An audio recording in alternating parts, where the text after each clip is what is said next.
Training camp is officially here. The wait is over. So football, we can gorge ourselves on it. And man, the season is right around the corner. Preseason, 2 weeks away? Maybe not even that. Man, we got some big news. But first, let's get into this list that's going to prep us for this month that we have to grind it out in the midst of training camp. What's up? It's your boy Cintron coming back at you with another analysis video. And I kid you not, that's the real name. 25 things I'll be watching, or Jimmy Kempinski will be, but we'll just glaze through some of them because the glazing is strong. But anyways, at 2024 Eagles training camp, the Eagles will begin their 2024 season preparations in earnest this week. Actually, today, motherfucker. So let's get started. And it's ironic, man. Look at this picture, bro. Only 2 of these cats are here, and one of them is on shaky ground. And one of them, he isn't 100% guaranteed a job, but he was our best guy in this picture. So, out of this group. And he might not be too long either. But Terrell Edmonds, he got sent on his way. We traded him. Mario Goodrich, he didn't really get too much of an earnest shot, but, I don't think he's better than the guys we have on the roster now at cornerback. Reed got injured, but he was playing solidly before he did get compromised physically. Morrow, not as good as we thought. He got cut and then found his way back to the roster. That should have told us something. And Nakobe Dean just got injured, so we still don't know what he is. So, anyways, number one, the Eagles 2023 late season collapse was something of a perfect storm for awfulness. Of awfulness. Blaming Jalen Hurts, no. We did him no favors by way of the playbook, so I don't want to hear nothing about him. His leadership, he was the same guy he was last year. The previous year in 2022. So I don't want to hear none of that dumb shit. And Nick Sirianni taking it up, with him that, offense is 95% new. They're going to meld the offenses, Sick Sirianni's crap offense and take the good parts of it, strip the bone clean. And then, I didn't realize till now, but, the NFL offenses are often the same thing, just labeled something differently. And the language jargon is different, but it's it's not a carbon copy, but a lot of the concepts and things that we do, or we did, are the same, just different ideas. Like this was a crash concept we took from another team, something, kind of high-lowing a defense is something that a lot of teams employ. And we took from the Rams and just, kind of coalesced into our offense. We should have been stealing a lot more, comparing notes a lot more last season instead of trying to go with the original high school team ideas. But anyways, how effective will he pick up more scheme? I think he's not going to have a huge problem because he's seen so many offenses going back to, his collegiate days. The last time he had, consistency was, his coaching under his father. How's he interacting with teammates? And coaches don't give a shit because we know he's a consummate pro. Is he making quick reads and getting the ball out quickly instead of looking to extend plays at the first sign of pressure? Give him something good to throw it out with. A quick hitters to the blitz, answers to the blitz, and routes that get receivers open quickly and take advantage of the strengths of Devonta Smith, who has yet to be tapped into his true potential, and AJ Brown, his physicalness. Slant God. All right, number 2, the Eagles made a surprise trade for Kenny Pickett. Yeah, I think this will be a good training camp battle between him and Tanner McKee because I think Tanner has that makeup. He showed a lot during preseason last year, and we're going to look at what he has to offer to this offense. And number 2, Jalen, you're probably liable to start a handful of games. But the experience of Kenny Pickett, I like it. That being said, I do want to get Tanner prepped for next year and beyond. I don't know if he'll be, here beyond his rookie contract, but I really want to see what we have in the guy and give him a chance to take up number 2 arms. Saquon Barkley was always going to be attracted to the local eyes, but he definitely upgrades our running game if he can stay healthy. That's the main point.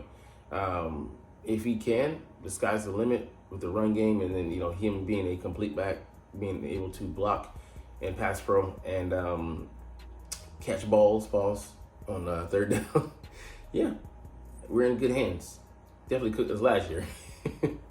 All right, AJ Brown and Devonta Smith, we know what we have in them, but behind them, shaky rookies and lost veterans, undrafted free agents. We'll see, man, because it doesn't have to be a wide receiver replacing that production coming from the number three, I'd say the number 4 target, because Dallas Goedert is number 3, with him being our part of our big 3 tight end. But it could be a wide receiver 3.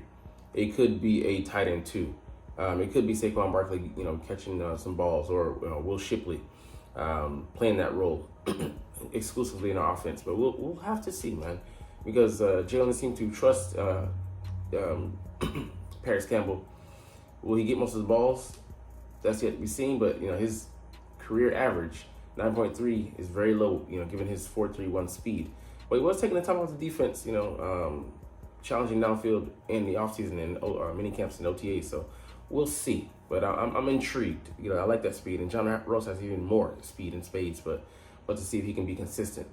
But I don't think he'll make the roster. But hey, stranger things have happened. Speaking of trades, Howie Roseman has made 18 of them between the start of training camp 2016 and now. And look at the year we won the champ, 5. So pretty active. In 2022, 4. So say those were the outliers. We went to the Super Bowl in both, and we were making moves.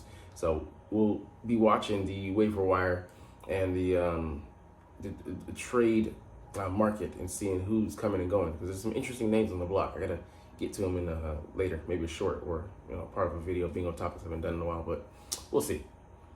All right, Dallas Goedert was cooking last year. Yes, it was our guys being asked, but blame that again on the offense. He never should have had 52 catches for 590 or so yards and only like 3 or 4 touchdowns. Did him a great disservice last year in the offense. Cam Jurgens.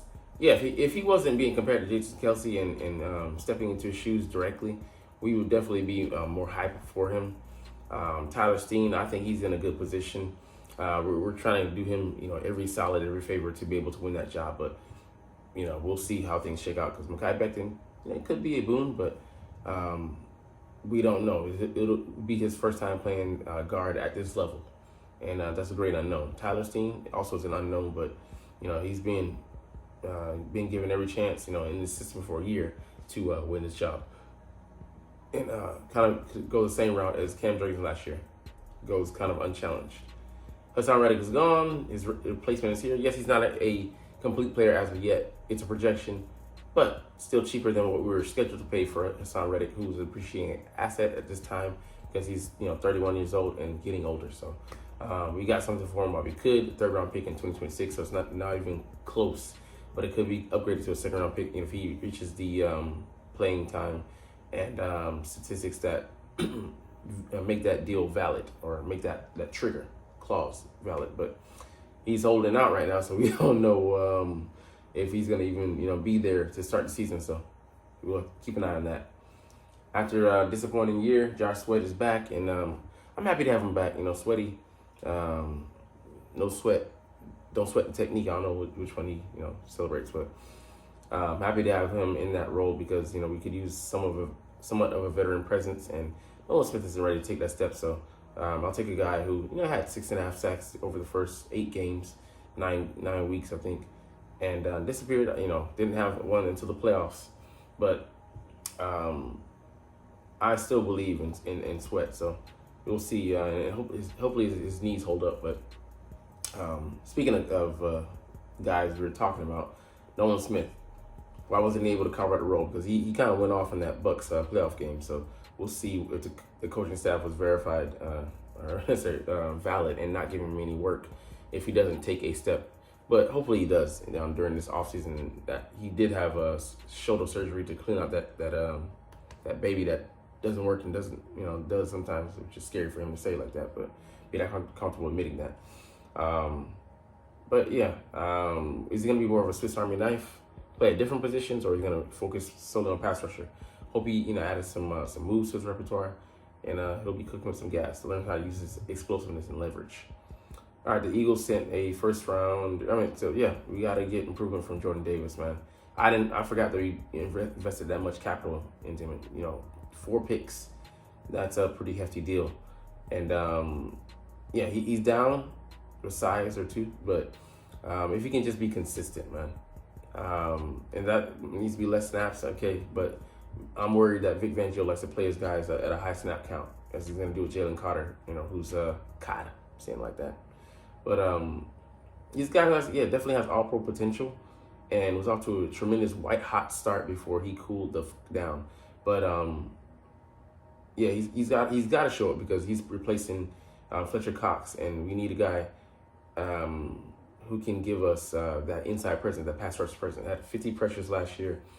I forget how many. I mean, he had 6.5 sacks, a touchdown return, on a fumble recovery. He was a baller last year, man. Not just one of the best rookies, one of the best D tackles, period, in the league. But our linebackers, though, definitely looking, shaky again. Still, we look better, and I would say that our guys look closer in playing pedigree across the board. But we still don't know what we have in Devin White. It's a reclamation year for him. Zach Bond playing out of position, could be. Nakobe Dean, still a great unknown, and Jeremiah Trotter is just a rookie. I agree with those assessments. We got to get better production out of our linebackers this year, but I believe if it's Devin White and Nakobe, or Devin White and Zach Bond, I think we'll have a solid group there. I would say average to above average play we should get from them. Above average, we're winning to a huge degree, but if it's just average, let the front hunt and let the back cover. All right, number 15, cornerback, where we're sitting on the opposite end of the linebacker spectrum. We're sitting pretty.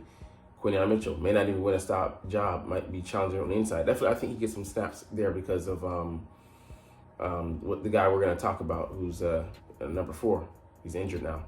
Isaiah Rodgers, I think I like him to win that battle. He's the favorite I have right now. Keely Ringo might not get work, but next year I think we let Isaiah Rodgers go and let Keely graduate, and it might be him and Quinyon on the outside with Cooper on the inside, or he could be challenging for the starting job. But he has had a setback. He's out for 3 weeks or so with a bum hamstring. So he's on the NFI, the non-football injury list, and if he doesn't heal up, he could be start the season out on the PUP list. But thankfully, it happened now, and hopefully he can acclimate. He's going to miss 11 practices, and then that's not, anything to, turn your nose up at. Could definitely stifle his development. We'll have to see how it unfolds, though. But these guys are competing to start opposite Darius Slay. And the nickel spot, it's Avonte's job now, because he's going to be the only one, challenging there. But, Tyler Hall, we'll see how he plays there. C.J. Gardner-Johnson, maybe, some switcheroo, going on, switcheroo energy going on there. But he wants to play safety. That's why he came back here to play that position. He's still growing into it. But definitely his energy is contagious. And the way he plays, goes out there and acquits himself. He's still learning the gig, but he has the most potential out of all our safeties. And Reed, I like him, man. I believe people, were too hard on him, saying that he can't cover and he lacks speed. Man, get out of here, man. He's one of the fastest. I would say top 20. Top 20 starters in the league. So it's not all about straight line speed. Justin Simmons ran slower than him, but he looks fast because he plays fast and he's in the right position.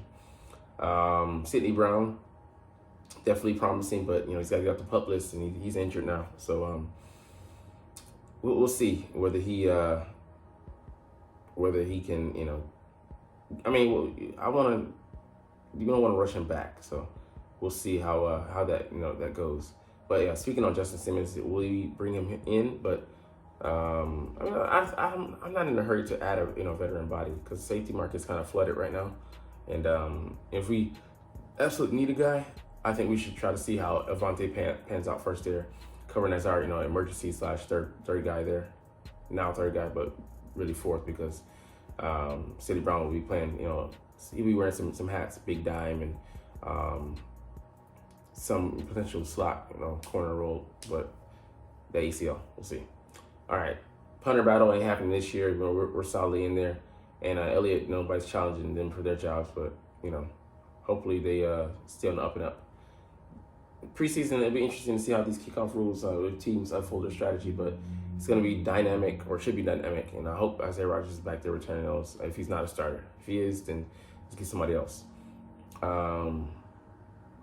The age-old question: Do you play your starters in preseason or not? Because you start you're off rusty.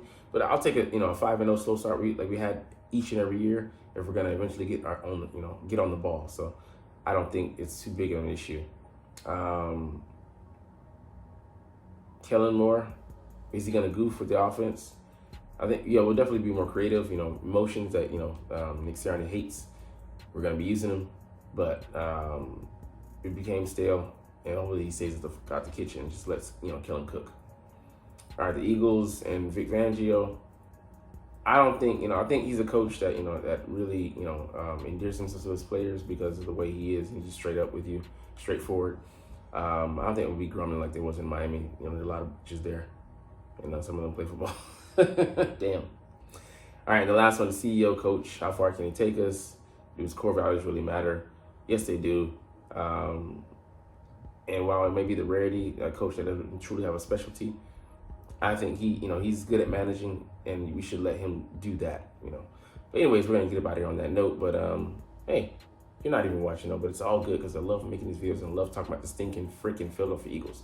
So we'll chunk deuces officially. But as always, it's fly Eagles fly, and let's motherfucking go. Like, comment, share, and subscribe if you like. Thanks for watching. Check me out at Cintron Anime, Cintron Life, or Cintron Laughs, or other social media.